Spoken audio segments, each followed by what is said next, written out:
Hey, what's up, lightboltjoe here. Today we're going to discuss the brand new 2023, well, it's not technically new, it's a year old, Amazon Prime original film, Candy Cane Lane, 2 hours long. Eddie Murphy and Tracy Ellis Ross are the main characters of this. Jillian Bell is in this as well. A bunch of other people are in this. It should not be hour 48 plus 11 minutes of credits kind of thing. I would have just cut it to an hour and a half. Certain parts are very slow. When the family is complaining about just things like I don't want to go to the school you went to. I want to go to my own school. And like, I don't like math. I like music and things, right? Just like the kids are expressing their things, right? It's fine. But it's over and over and over again. Like, just do it once in the beginning, fine. Don't do it 7 more times. It wastes conversation. It wastes practical time development in regards to character development, in regards to moving the story along. So my problem with the story is that it was long. My problem with the movie is that it was long. If they condensed it and made the story A, B, and C, fine. Just don't give me the repeated conversations again. It's not relevant to the plot point. So Jillian Bell plays this ex-elf, if you will, this rebel elf who is kicked out of the North Pole for X, Y, and Z reasons. She had her beef with Santa. And she opens up this Christmas shop in this place in California where Eddie Murphy and Tracy Ellis Ross, husband and wife, and their 3 kids, happen to live. And they live on Candy Cane Lane, which happens to be doing this massive, gigantic competition. And the prize winner is gets $100,000, thinking that it's $100,000 worth of cash, but it's not. It's $100,000 worth of prizes from this sponsor that they have, primarily in tacos, which they don't find out till later on. So Eddie is trying to figure out, after he just got laid off, how to re-up the ante on his house of decorations, which he makes all by hand. So, but he needs some oomph factor. So he goes to this Christmas shop under a bridge that he stumbles upon, basically, with his younger daughter, Holly, meets Jillian Bell's character, who runs this. He signs a contract inadvertently via a receipt, and he buys this 12 Days of Christmas thing. And this 12 Days of Christmas thing is the actual 12 Days of Christmas characters coming to life and wreaking chaos in this small little town. It's hysterical. Parts of this are absolutely hysterical. The geese are laying, just popping eggs out of their butts. Boom, boom, boom.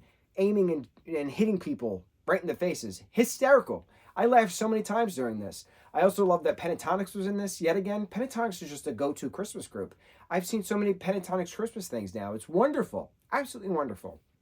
I like that Nick Offerman plays this character Pip, who's this Victorian-era character who happens to be stuck in this porcelain figure body for centuries and is now finally released, since the curse is then broken at the end as the plot continues on.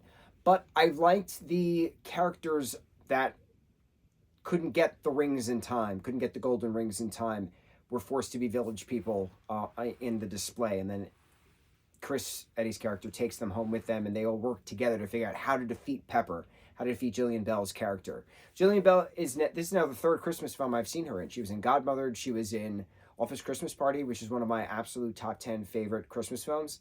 I haven't seen it yet this year. What is wrong with me? Absolutely love Christmas Party. Office Christmas Party. Fantastic.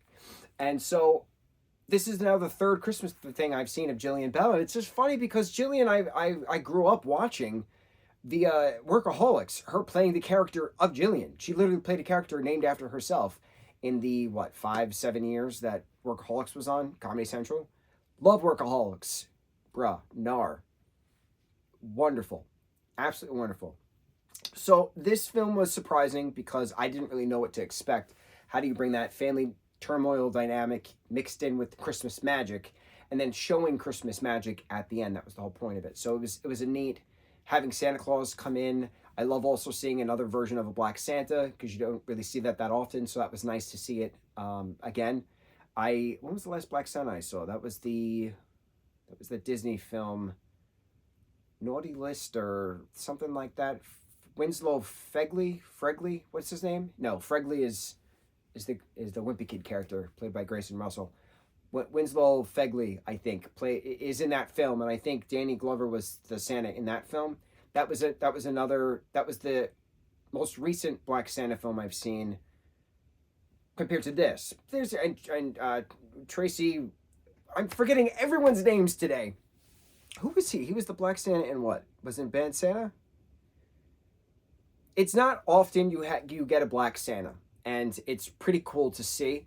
I would love to see a Chinese Santa running around somewhere at one point. I would love to see a Colombian Santa running around at one point. We did get a lot of different Santa versions, don't get me wrong, in the Santa Claus TV series, Santa Clauses on Disney Plus. So that was neat. I like seeing the different cultures celebrating Christmas. This is why we always do a multicultural, non-English review marathon of different Christmas films, because I like seeing how it's celebrated. I like seeing different representations of Father Christmas, Papa Noel, Santa Claus, Kris Kringle, Old Saint Nick.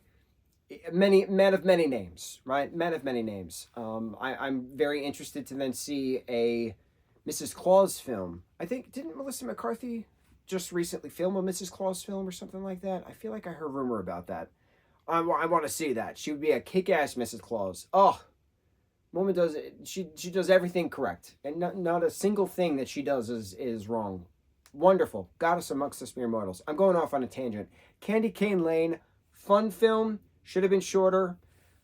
Let's hope the next Christmas film I watch is on par with my expectations. I have high expectations recently. It's not fair to everyone around me.